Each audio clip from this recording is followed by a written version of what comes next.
Sa buhay, hindi uso ang pagalingan. Ang uso ngayon ay pagulangan. Lalo na sa pagbabarko, dapat magulang ka sa trabaho. At kapag magulang ka sa trabaho, asahan mong may maraming naiinggit sa'yo. O ayaw mo pa nun, naiinggit sila sa'yo kasi magulang ka sa trabaho. Kaya't ipagpatuloy mo lang yan hanggat hindi ka natatanggal sa trabahong hayop ka. At sa trabaho, kung gusto mo may maabot sa buhay, dapat matuto kang maging sipsip. Maging sipsip ka, boy. At kapag sipsip ka, asahan mong mapapadali ang promotion mo sa barko.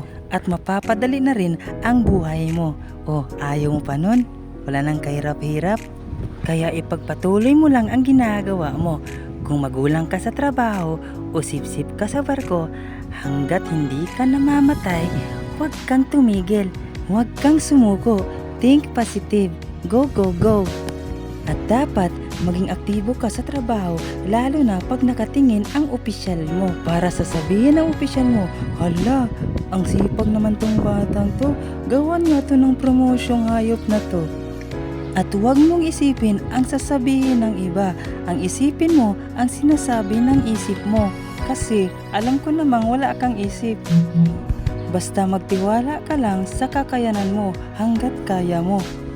At kung hayop man ang tingin nila sa'yo, mas hayop ka kasi magulang ka sa trabaho. Sarap mong kurutin ng milk cutter.